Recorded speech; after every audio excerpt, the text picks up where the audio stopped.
What is up, though, Lions fans? It's your boy Motor City Don P back here once again, and it is victory Monday.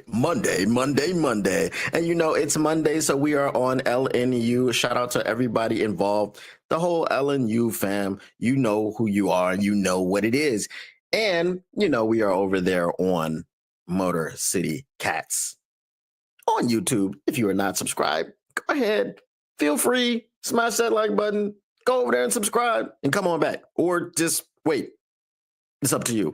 But you know, when you see me in front of TV, one thing is for certain, and three things are for sure. Number one is that the Motor City Cats are indeed back at it. Number two is that we came to give you stats and not none of that static. And number three, and perhaps the most important number of them all, number three, we want to make sure you keep your Lions news pragmatic. And you may be asking yourself, how, Don, how, Mr. P, does one keep their Lions news pragmatic? Well, it's a very simple, very, very simple process, and I'm glad you asked. You smash like button, you subscribe, you share. And that's just the way that it is. And once you've done those three things, then you have indeed kept your Lions news pragmatic. Now,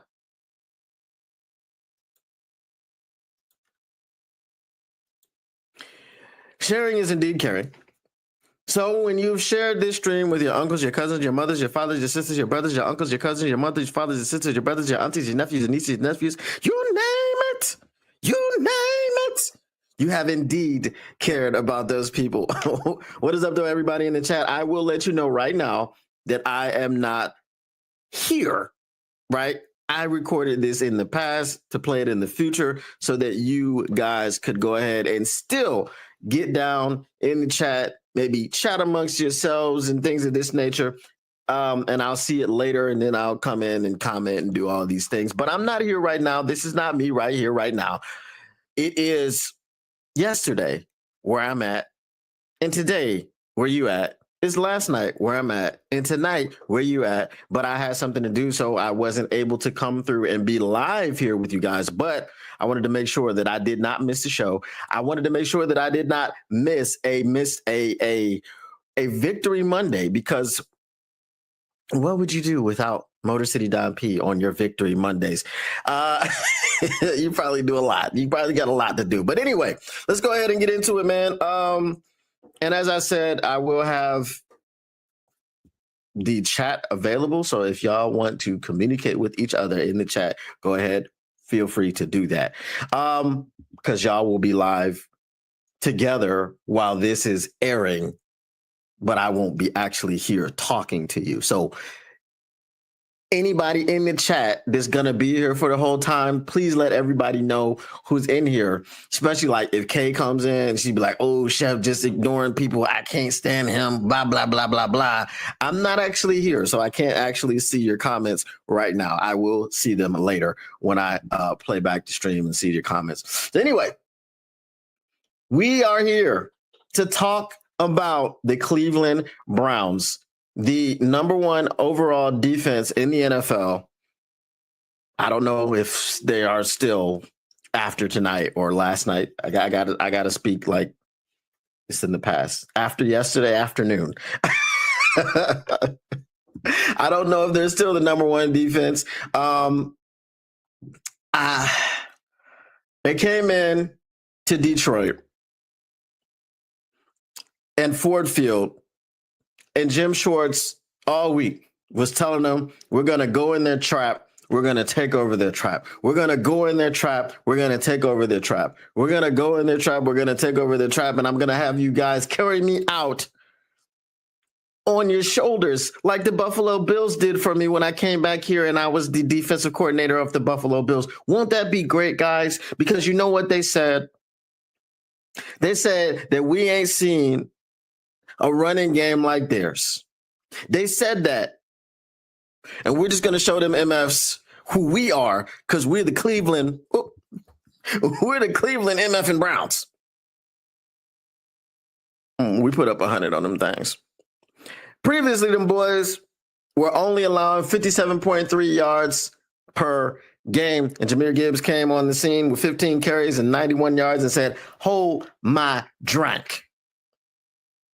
I got that Sonic juice for you. You know what I'm saying? He said, I got that Sonic juice for you. Hold my drink while I put up 91 by myself. And Demont, after having a phenomenal game against the Ravens last night or last Monday night, didn't do too much. He had 9 carries for 12 yards. But that's not a problem. You know why it's not a problem? Because Sonic and Knuckles are a duo. When one of those guys isn't working, the other one's working. Sometimes both of them ain't working. Sometimes both of them are working. But it is called a run game, not a running back game. Both of those are integral parts of our running game. And sometimes one person has to pick up the slack. Jahmyr Gibbs was slacking versus the Baltimore Ravens. David Montgomery said, I got you, Ja. Don't worry about it. So now David Montgomery was slacking versus the Cleveland Browns. Jahmyr Gibbs said, don't worry, Demo. I got you. Right? And that's how it goes. Together, they combined for what? 103 yards? Okay. Pretty good, right? Jahmyr Gibbs was 6.2 yards per carry. Against the number one defense. If you are the number one defense in the league, you should not let one man gain 6.2 yards per carry against you. We're going to get into some more stats a little bit later, but I just wanted to look at it from, Jim Schwartz standpoint. What did Jim Schwartz have to say? Does anybody know? Does anybody know what Jim Schwartz had to say? I sure don't. It was a lot of crickets. Okay. But let's just see what Jim Schwartz had to say. Searched far and wide through these YouTube streets. Far and wide, I searched. I'm sorry, but I got to tell you, I couldn't find Jim Schwartz saying anything about anything. Now, I saw stuff from 3 days ago where Jim Schwartz was talking about how, they ain't really doing nothing special over there. And, we're going to show them who we are pretty much and so on and so forth, taking shots, the beef was the beef. But Jim Schwartz was a bunch of crickets after this game. I saw Kevin Stefanski was talking. I saw Myles Garrett was talking. Okay. Joe Flacco was talking. Right. They had post-game press conferences. Where was Jim Schwartz? Where was he? I don't know. I couldn't find him. I was looking for him. Right. Jim Schwartz say he from wherever he's from. I was over there. I was looking for him. Ain't nobody seen him. Nobody's seen him. Now you might be saying, Don, it's odd, man. It's odd that you were so fixated about Jim Schwartz. Let me tell you something about me. When people come in my trap and take over my trap, okay, I don't like it. Jim Schwartz came in here with the Buffalo Bills and was carried off the field on their shoulders after they beat us per his request. If y'all didn't know, he requested the team to carry him off on their shoulders as if he was some sort of hero, as he was some sort of jolly good fellow. Jim Schwartz didn't get fired in Detroit because someone was out to get him. Jim Schwartz got fired in Detroit because Jim Schwartz got fired. Jim Schwartz got fired in Detroit in 2014. I believe it was. It was after the 2013 season, so 2014. Okay? I went over this before, so you can correct me if I'm wrong. And then we went to the playoffs in 2014-15. That's crazy, right? Hold on. Let me be sure. Let me just be sure, because I like to be accurate. Even if I got to look it up. I'm not one of those people that claims to be an encyclopedia. All right. When did Jim Schwartz get fired in Detroit? That's the question. All right. Jim Schwartz was fired on December 30th, 2013, following 5 seasons as the head coach. And the very next season, we went to the playoffs. What does that tell you? Was it Jim Schwartz that got fired because he was Jim Schwartz? Or was it someone who fired him because they were out looking for revenge or looking for something? I feel like it was Jim Schwartz who got fired because he was Jim Schwartz. Also, further validating my opinion on this matter is that he's never had another head coaching opportunity. He's been a defensive coordinator, full stop. He was a defensive coordinator for the Eagles, okay, for the Bills, for the Browns. Not head coaching material because no one else has hired him. Why is that? Just saying. So you may think I'm a little bit fixated on it, but I think that was a clown move. It was a clown move to ask your team. It's not like they did it like because they were like, oh, this Jim, what I'm saying? We did it for Jim. We wanted to go out and get this dub for Jim. No, he asked to be carried off on their shoulders, and that's just lame. Anyway, let's get back to what happened on the field. I mean, stuff like that, he was a defensive play caller, right? He's a defensive coordinator. What happened on the field was what happened on the field. Let's pull up a few stats. We'll just talk about this a little bit. Let's walk through this. As we know, the Cleveland Browns put up 10 points. The Detroit Lions put up 34. Now, here's the thing. The Detroit Lions have this uncanny ability now in all 4 games to give up an opening drive touchdown. The Cleveland Browns had not scored a point in the first quarter of any of their games. So then they go down on the opening drive to score a touchdown, and everyone is pissed. I myself personally was not very happy, but guess what happened? They scored 10 points. Y'all know the NFL, the games, 60-minute game, right? They scored 7 points in the first couple of minutes of the games and only got 3 more points for the rest of it. There was a funny quote. Well, not a quote. There was a funny comment on one of my videos. Well, basically, it wasn't on a video. It was on a live stream. My man Brett DeWitt, shout out Brett DeWitt. He said his score prediction was something like 34-24. Mistake by the Lake, 24. Detroit Lions 34. And I was like, the fact that you think that the Cleveland Browns are capable of putting up 24 points is laughable. Okay. Shout out my man Tactical Sport. He was like, this game has been out of reach pretty much since the first half. It was like, basically, once it was a 10-point lead, it was out of reach. You understand what I'm saying? The Detroit Lions did not F around and find out like the Green Bay Packers did. We'll talk about those guys in the NFC North report because, boy, do I have a fun NFC North report coming for you guys. Hey, the Packers one is fun. The Vikings one is fun. The Bears one, not so much. Not so much, right? So anyway, I've got to rewatch the Bears game, but I know what happened. And the Vikings game, I know what happened. I watched firsthand what happened in that the Green Bay Packers game, but we'll get into that when I release the report. I'm not going to get into that right now. Anyway, so the Cleveland Browns, again, 10 points for the entire game. 7 points in the first few minutes, 3 points the rest of the way. Okay, that means for the remainder of the first quarter, second quarter, third quarter, fourth quarter, they were able to get 3 more points. So let's just do it this way. Outside of the first quarter, the Cleveland Browns averaged 1 point per quarter. If you want to do it that way, right? Outside of the first quarter, the Cleveland Browns averaged 1 point a quarter.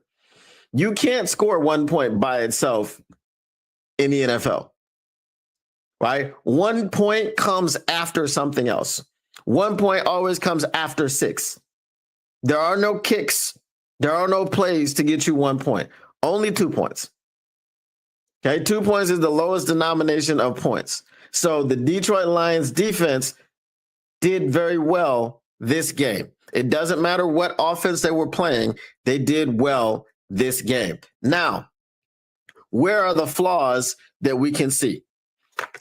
Let's get into the stats. Okay. Again, if you want to know exactly, they didn't score again until the third quarter. They got a field goal in the third quarter. All right, let's go to the Cleveland Browns passing stats. Joe Flacco was 16 of 34. Okay, which is less than 50%, if you were wondering, for 184 yards, no touchdowns, 2 interceptions. Okay,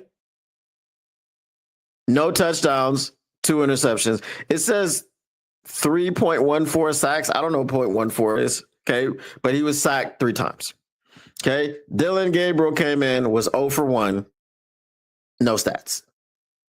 Okay, he was 0 for 1, no stats, no completions, 1 attempt. So the team was 16 of 35 for 170 yards because Joe Flacco was sacked twice. So he lost 14 yards on those sacks and 2 interceptions. Okay. The Browns offense is inept. We will say that for sure. But that was a good showing by the Detroit Lions to stop the passing game. They got less than 200 yards, so on and so forth. Okay. Now, the Cleveland Browns rushing attack, Quinshon Judkins with his made-up ass name. Okay, Quinshon is not a first name. Judkins is not a last name. That is a cartoon character out there, folks. That is a cartoon character. That is not a real person. Okay, that's not a real name. I'm sorry. You can't convince me that Quinshon Judkins is a real name. Has anybody ever heard of a Judkins? I've heard of Jenkins. Judkins is not a last name I've ever heard of. Cap. If you think that that is a real name, you are a capologist. If you ever meet Quinshon Judkins in person and he tells you that's his real name, call him a capologist. That is cap. Anyway, he was 21 carries for 82 yards. Very disappointing. 1 touchdown and long of 11. The fact that that man got 82 yards, 82 yards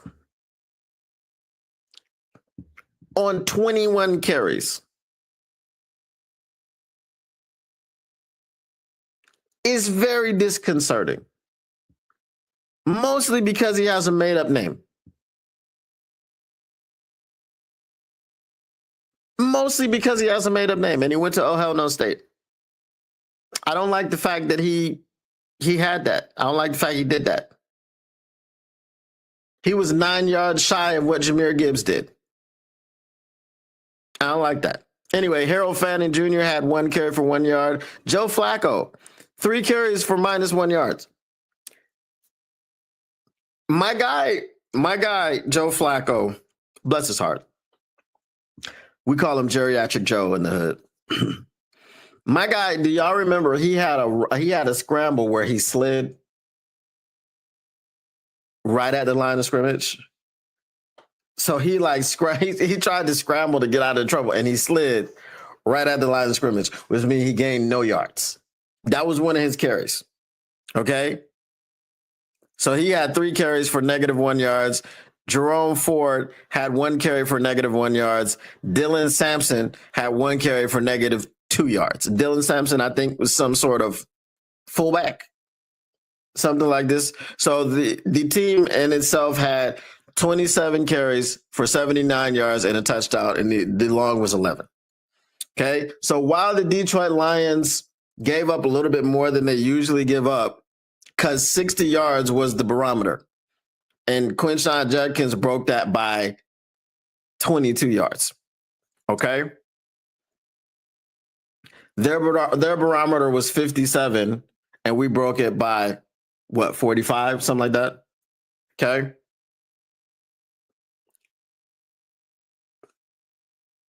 Yeah, 45. Okay? Just doing some quick math. The fact that the only ball carrier to have positive yards was Quinshon Judkins is phenomenal, because that's not a real person and you can't convince me that it is. So we had this anime character or whatever he is rush for 82 yards. Everyone else who's real people, okay, Joe Flacco, Jerome Ford, Dylan Sampson, Harold Fannin, no yards. I'm sorry. Harold Fannin had 1 yard. Sorry. Harold Fannin had 1 yard. So him and Quinshawn were the only ones to have positive yards at all. Okay. Receiving, Isaiah Bond. You know he was going to work his way in here because he's not ever going to live down the fact that he told us he was going to run a 4.140 if he was feeling real good at the combine and wound up running a 4.5. I'm sorry. You can't live that down. So every time I see you, Isaiah, every time I hear your name, every time I see your name, every time I see you on TV, if you know, whenever the Cleveland Browns play and I'm watching, which is never, okay, unless it's on Red Zone or something. Every time I see you, I'm gonna let everybody know this was the guy that said he was gonna run a 4.1 and he wound up running a 4.5. That's crazy. Those speeds are nowhere near the same ballpark. Not at all. Mm-mm. Anyway, Isaiah Bond was 3 receptions, 58 yards, no touchdowns, no rap deal. Hashtag if you know, you know. All right. His long was 35. He had 6 targets. Jerry Jeudy, 3 for 48. Long of 33, 9 targets. Quinshawn Judkins, 4 for 33. 16 was his long, 4 targets. Again, the fact that you allow this man to eclipse 100 all-purpose yards irks me. It irks me. Okay?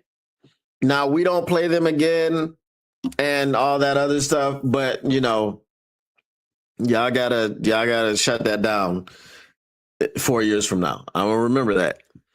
Okay. Harold Fannin, 2 for 24. 13 was his long, 6 targets. David Njoku, 2 for 11. I don't even remember David Njoku playing. If I'm being honest with you, I remember like 1 play that he was involved in, but he had 2 receptions for 11 yards. 9 was his long, so that's probably the one that I remember him in. 3 targets. Cedric Tillman, 1 for 6. 6 was his long, 2 targets. Jerome Ford, 1 for 4, 2 targets. Blake Whiteheart, Dylan Sampson, both were targeted. Neither one of them caught the ball. And as I said, 16 receptions, 184 yards. 35 was the long, 34 targets. Okay? All right. Turnovers. Joe Flacco lost 1 fumble, but he actually was strip sacked twice. Let's have a conversation, guys. We're going to talk about the Green Bay Packers and the Dallas Cowboys, as I said in the NFC North report. If you don't know this, they tied.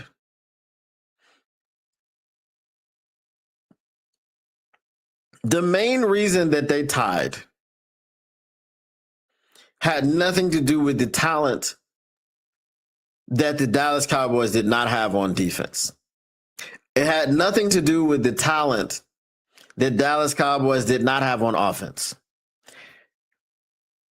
Like it or not, believe it or not, the Dallas Cowboys are a very talented football team.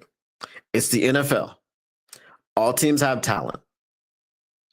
George Pickens is a talented wide receiver. CeeDee Lamb is a talented wide receiver, even though he didn't play today.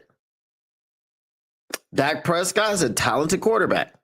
I watched him play that game. I watched the entire game. Dak Prescott is a talented quarterback. He's been doing it for 10 years. He's been navigating the shipwreck of the Dallas Cowboys.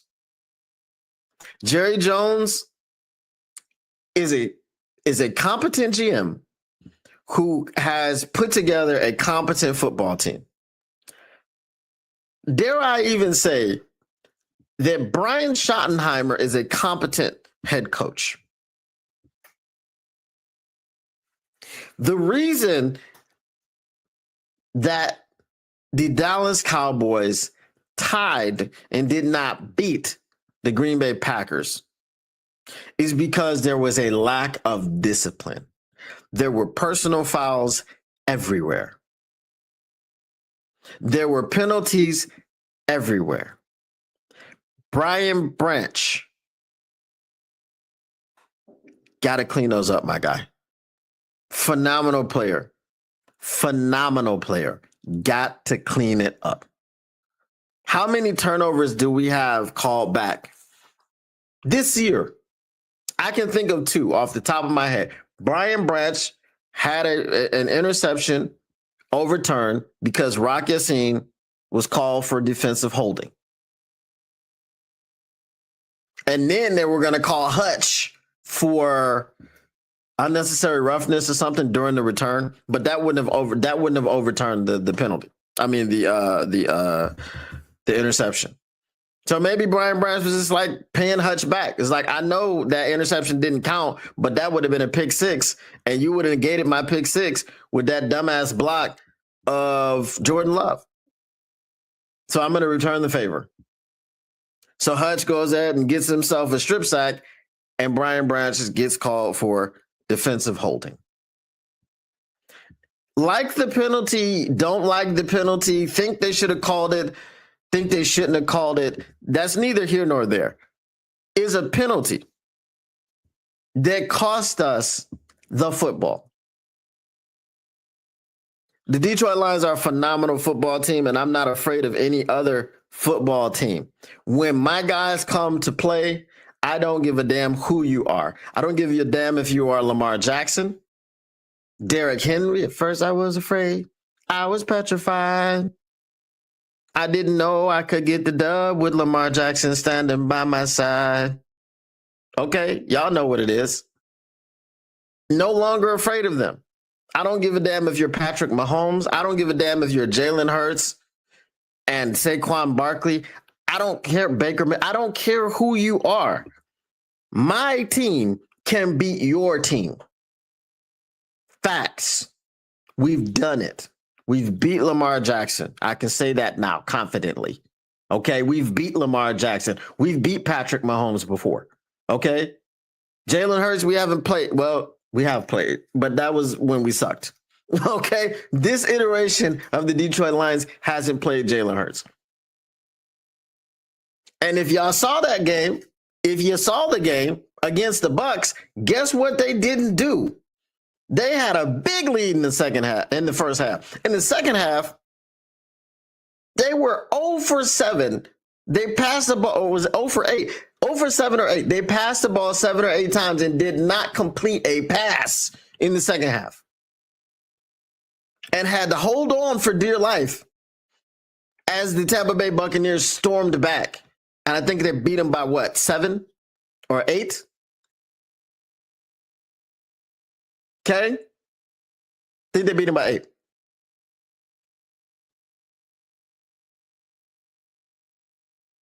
Not afraid of any of these people. But the problem that we have is we got to stop the penalties. We got to clean them up. We're not the most penalized team in the NFL, but we're not the least penalized either. And the least penalized is what you want to be. Okay, so we got to clean that up. I love my team. I love everybody on the team. And let me take a pause right quick. Loving everybody on the team. J-Mo didn't have a great game. And y'all know J-Mo's my guy. Y'all know I am the official keeper of the J-Mo. And eventually I'm going to get a shirt made. Eventually. I've got to do it. But there was a fan, and I don't know this fan. I haven't seen him before. But he comes in and just unprompted, like just crapping all over J-Mo while we're winning. Brother, is this are you rooting for this team? The 5 more years. 5 more years. Say it with me now. 5 more years. You J-Mo haters are ridiculous. Amon-Ra's a real football player. Hey, you got to get it to Sammy Laporte. He's a real football player.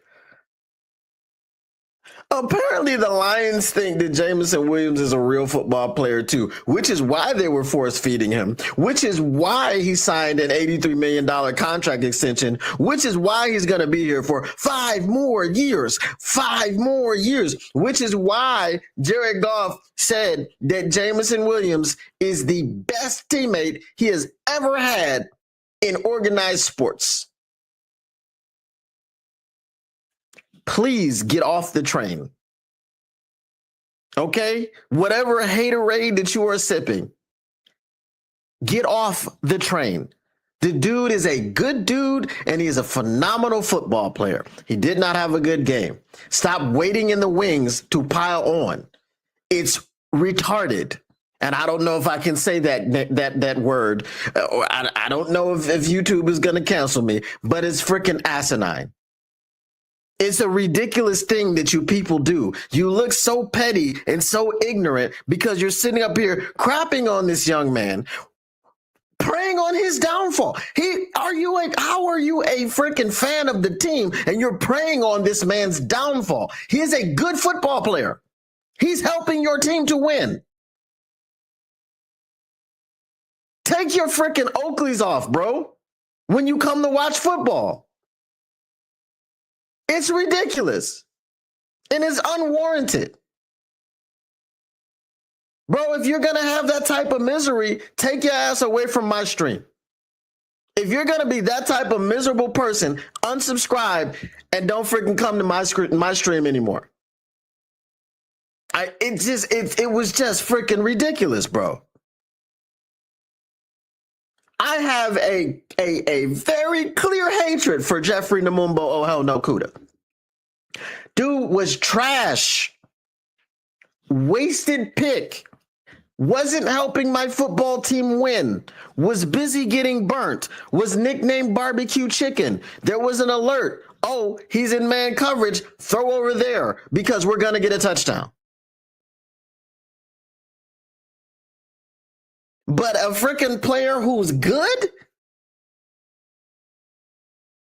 who helps my team win, I'm going to root for that guy all the time. Jared Goff was not my favorite player when he came to the Detroit Lions, and he played like crap his first season here.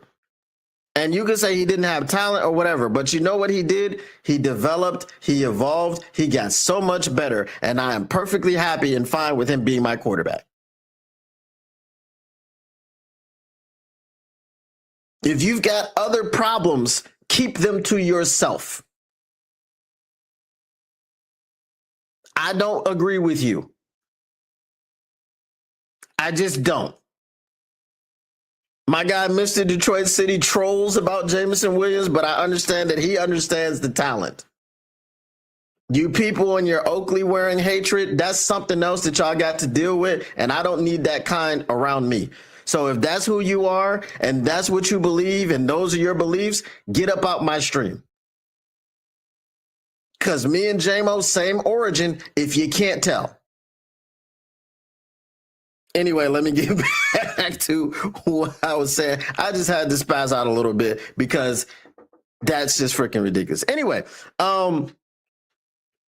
so we got to clean up the penalties, bro. We got to clean up the penalties. Joe Flacco had 1 fumble and 1 fumble loss, okay? And that's because he had 2 fumbles lost, but the 1 fumble that he lost wasn't counted because of penalties, okay? DeAndre Carter had 1 fumble, but he did not lose it.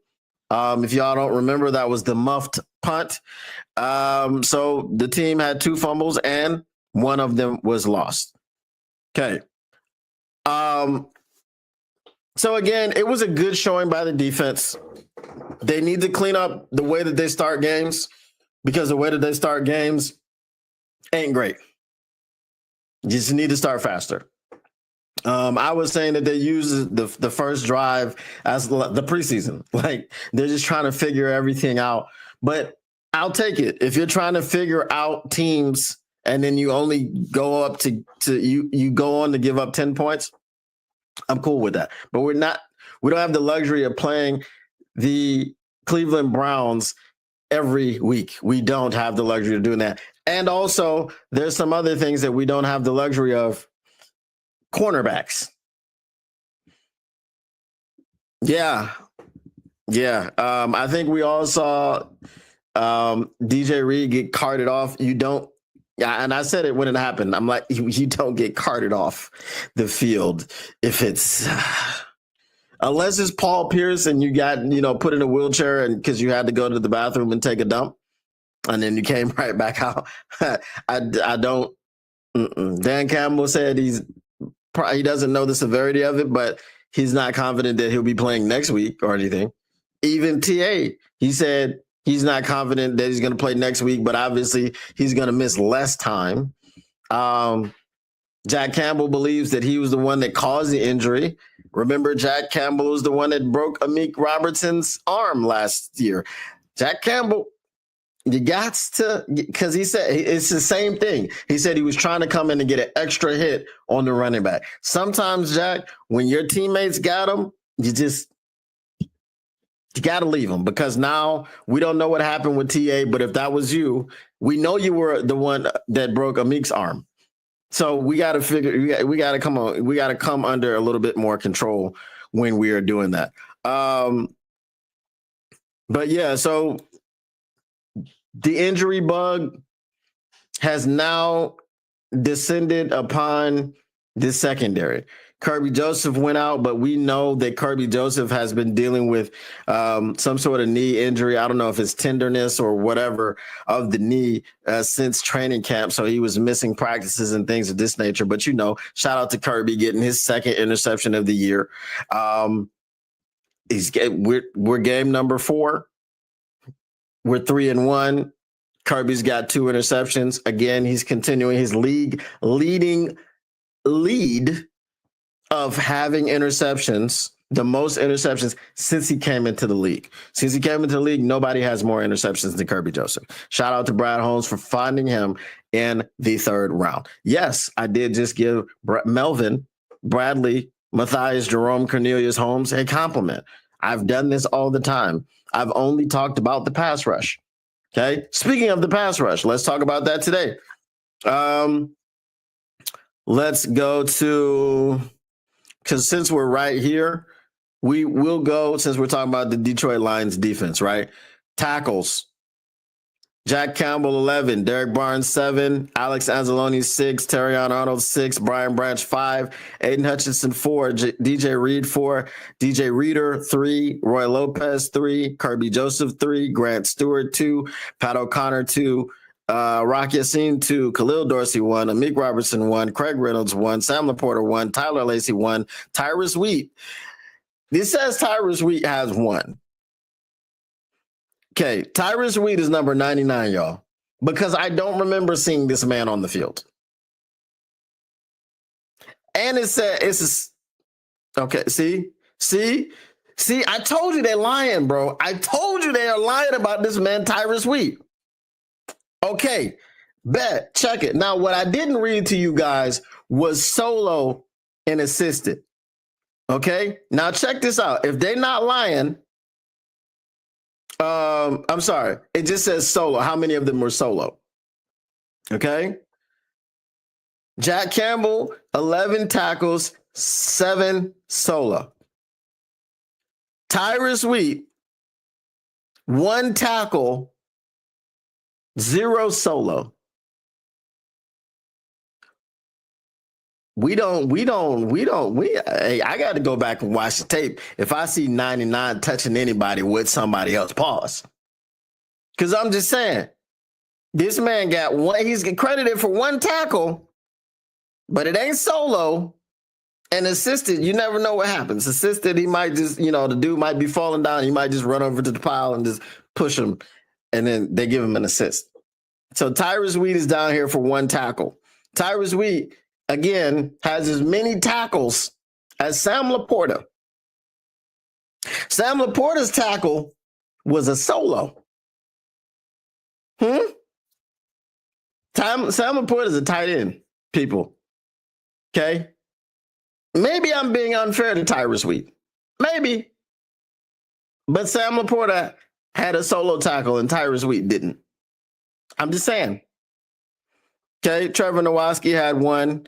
The team had a total of 65 tackles, 37 of them were solo. We had 3 sacks and 4 tackles for loss. Now, Alex Anzalone was credited with a sack. Aiden Hutchinson was credited with a sack. I think Alex Anzalone was his sack a half a sack. I don't know. All right, Jack Campbell with a tackle for loss, Brian Branch with a tackle for loss, and Aiden Hutchinson with 2 tackles for loss. Now, there is a very distinct name that we are missing on this list of people. Let me go back down the list. I'm just going to read the list of names.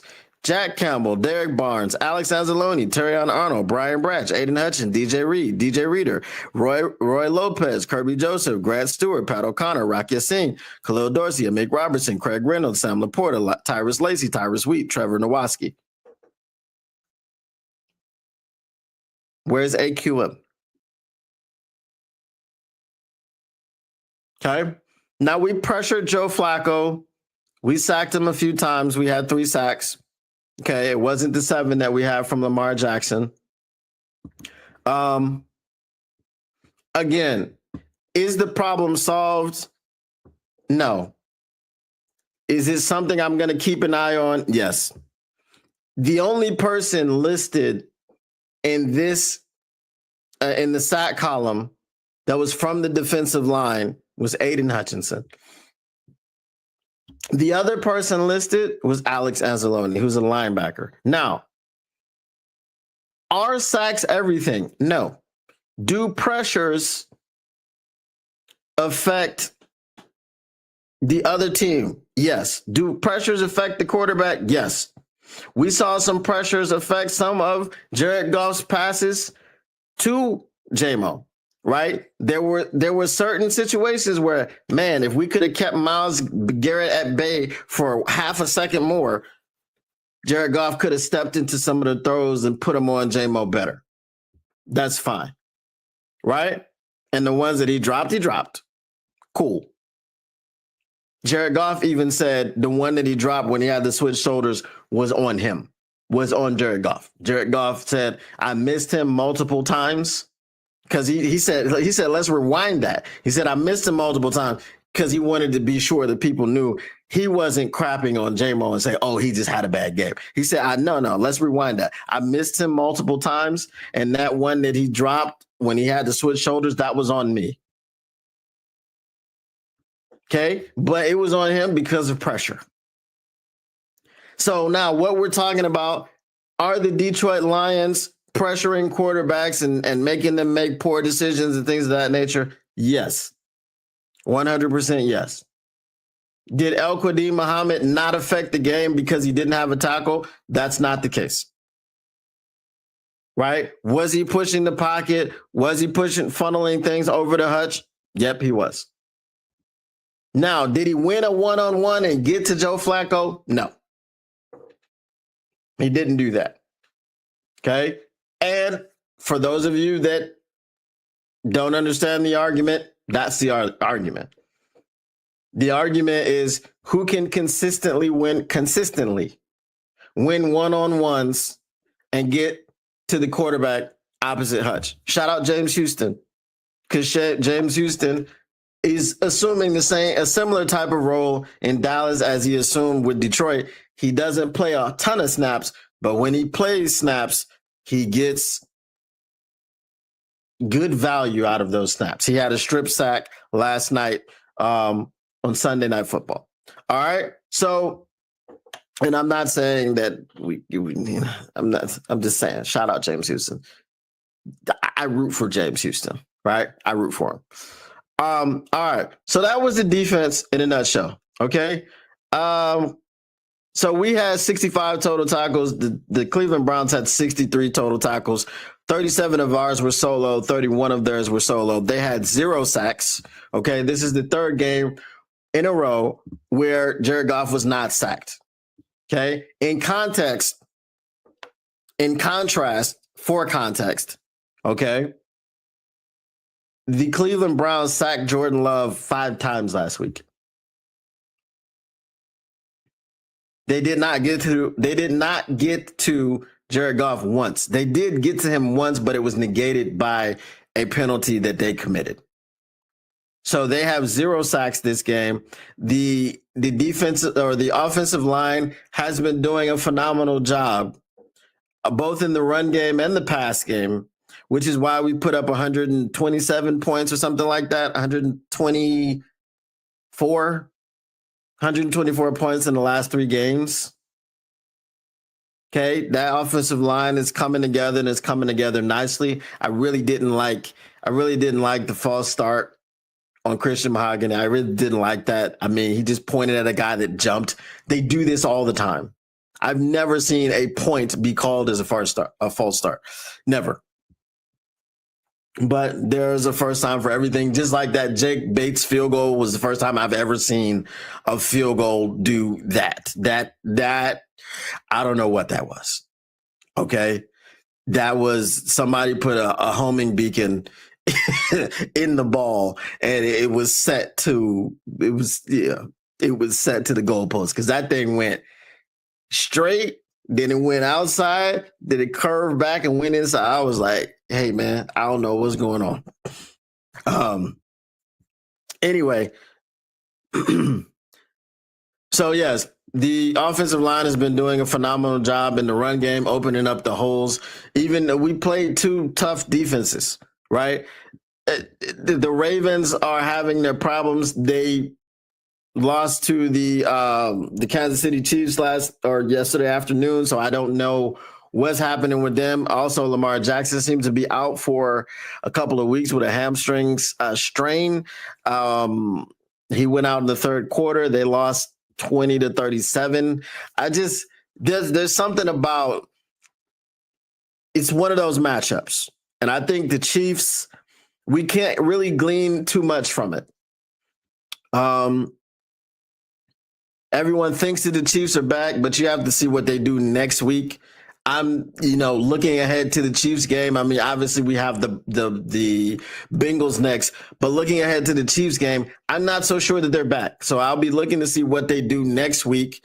Hopefully they don't have a bye or anything. I don't know when their bye week is, but I'll be looking forward to see what they do next week against their next opponent before I can say, oh, they're back and we should be worried about them. Because right now I got the dub. I had the dub anyway because we've gone into Arrowhead before and done what we had to do to beat them. But yeah, we'll have to see. I just feel like they have the Ravens number. I really do. But I was saying that they placed Nnamdi Madubuike on IR with that neck injury that which was the reason he missed the game against us last Monday night. So generally they're a good run stuffing team. Not so much this year. Their defense is pretty bad this year. They've given up large amounts of points every game, except for the Browns, who managed 17. See, there you go. They managed 17 against the Ravens and only 10 against us. So, I mean, but then again, the Ravens did score 41 and we only scored 34. So, we took it was a 7-point swing. We swung 7 points in the favor of our defense, 7 points in the favor of their offense. But yeah, so the offensive line's been doing great. Since the debacle of the first week of the season. Obviously, you had basically two rookies, right? Because Christian Mahogany played like 1 game last year in his rookie season. So basically 2 rookies on the interior. And Jared Goff credited the interior. He said the interior protection was phenomenal, right? So Malik Collins wasn't in there. Shout out to all the Maliks in the world, right? Malik Collins wasn't in there, wreaking havoc and things of that nature. So he had a clean interior pocket, which is best for Jared Goff, because we did see some wheels. We did see him being mobile golf in the pocket, navigating his way, getting out of harm's way. And hey, when you got Myles Garrett breathing down your neck all game, I mean, the fact that you didn't get sacked, the job you did to prevent that, Jared Goff, and the job that you guys did to prevent that offensive line, fantastic, phenomenal. So good for them. They did have 4 tackles for loss. just like we did. We know DJ Reed had the one interception. We know Kirby Joseph had the one interception. Denzel Ward had one interception off of Jared Goff, which, Jared Goff said he saw it poorly and he wishes he could have that one back. I don't know what he was doing. And again, that was a situation where he underthrew Jamo. I feel like if he threw it to him, if he put it on him, if he didn't miss him, if he let him out in front, that's not an interception. Now, whether it was going to be caught or not, I don't know. A wide open, I don't think Jamo was going to drop that one. Okay. He had 2 receptions on 8 targets. Again, Jared Goff said he's so steady Eddie throughout the week. He's not worried at all about, Jameson Williams, his confidence or anything of that nature. So again, that Denzel Ward interception could have been prevented, need a better pass. I don't know. He said he didn't see it right. He didn't see it correctly. Even if you did see it correctly, the pass needed to be a better pass. You understand what I'm saying? Like, it needed to be a better pass. It needed to be a higher pass and a further pass. It wasn't a good pass. So, and that's pretty much all the stats that really actually matter. As we said, Jahmyr Gibbs had 15 carries, 91 yards, and a touchdown. His long was 24. David Montgomery, 9 for 12, long of 4. Jacob Saylors, 2 for 11. That was when Kyle Allen was in, long of 9. Kyle Allen, sorry, I was only counting the, Jahmyr Gibbs and David Montgomery rushing total. So Jameson Williams had 1 carry for -3 yards. Kyle Allen, 2 for -2.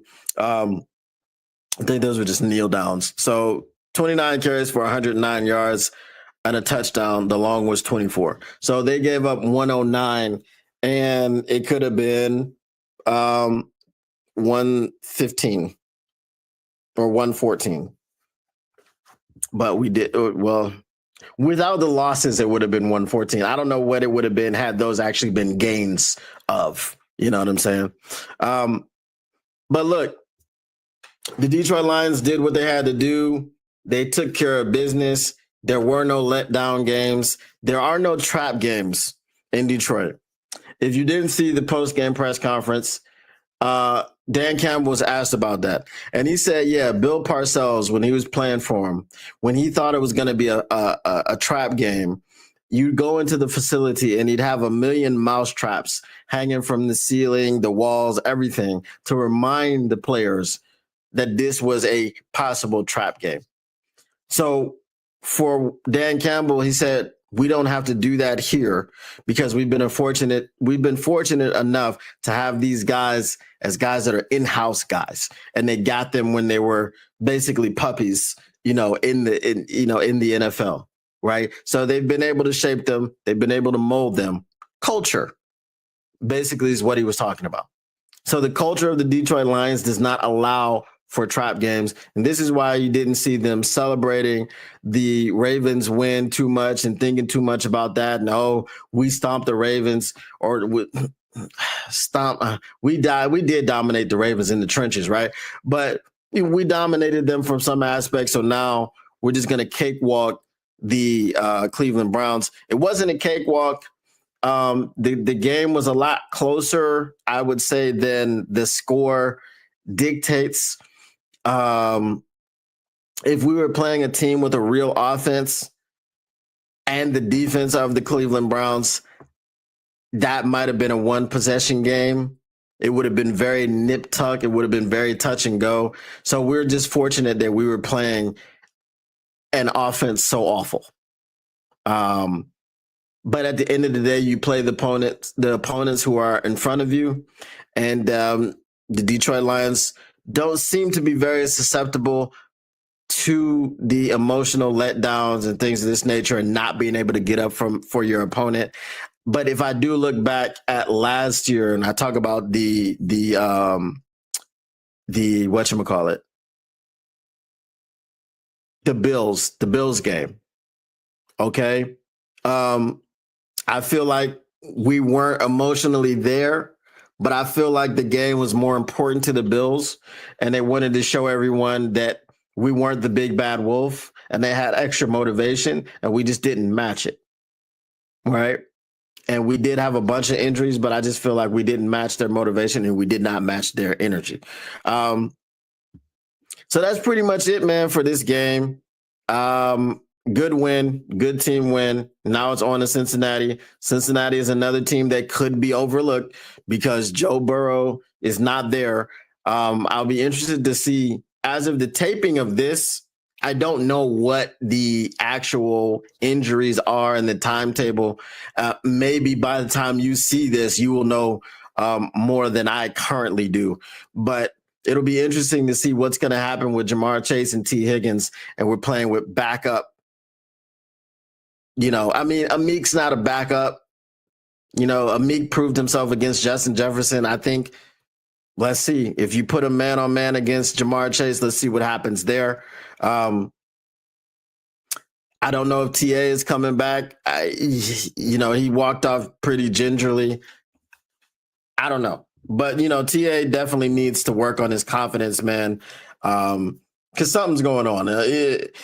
This is not the play that I'm seeing is not what I saw on his trajectory last season, because, he started off a little sluggish and then he just got better, rep after rep, game after game. I don't know if it's going to need to be the same thing this year, and then finally he's going to reach his final form and he's going to be a shutdown corner. I don't know.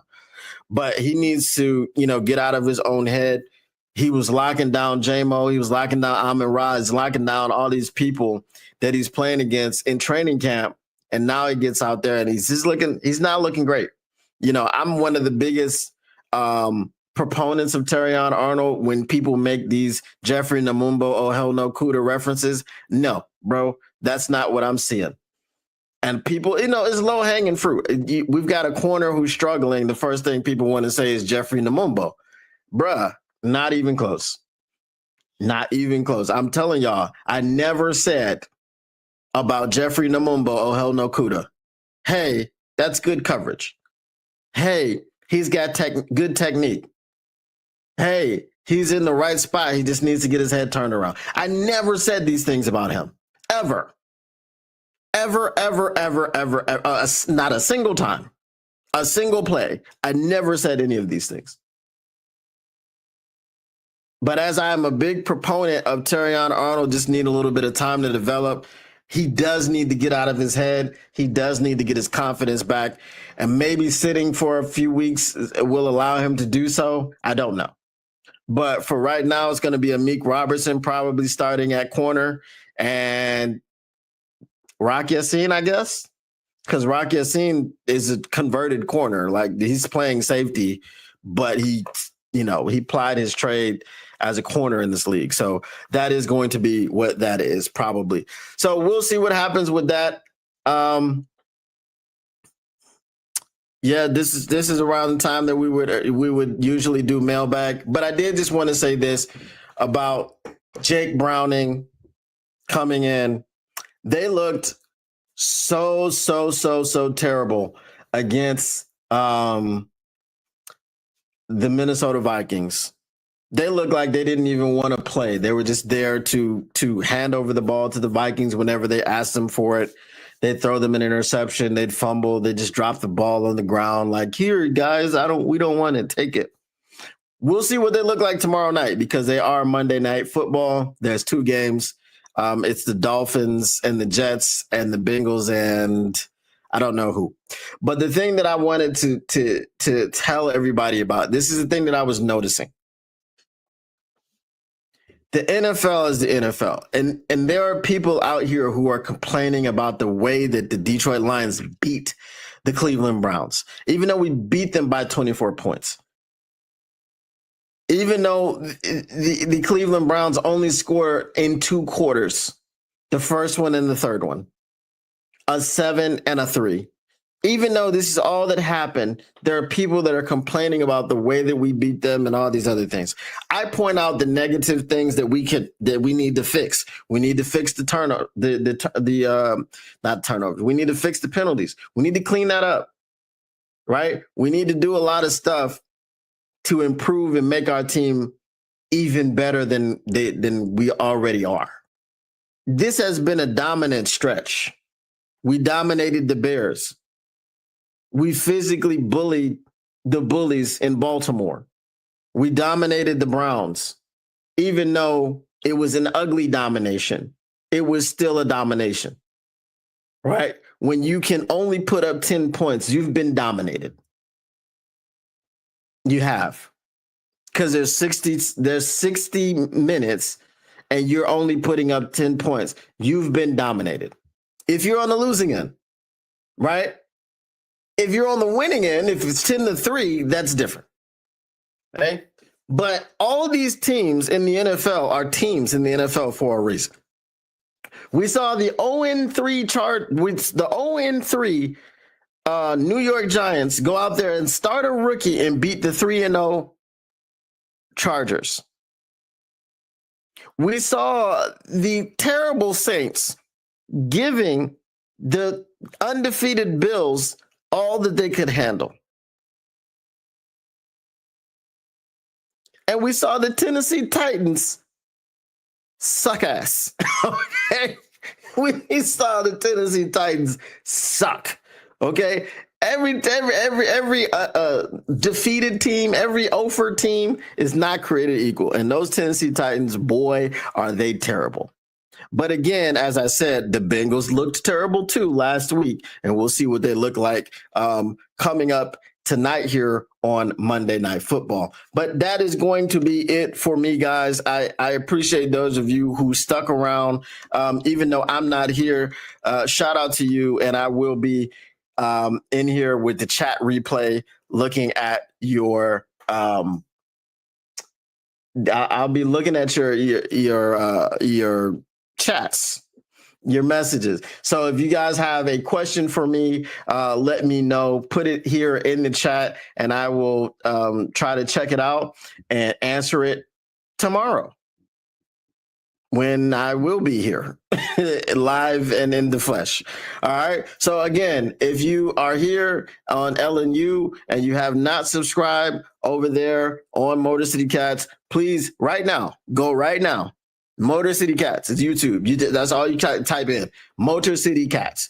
Nothing is spelled with a K. None of that stuff. Motor City Cats. Go over there and subscribe for your boy. We are trying to get back to 1,000 subscribers. Okay, we're done monetizing other people's channels. Okay, we're monetizing our own channel. You feel me? So let's go ahead and do that, man. I appreciate you guys once again. The Motor City Cats are indeed back at it. We came to give you stats, none of that static. Whatever you do, make sure you keep your lines news pragmatic, and we are out. Peace.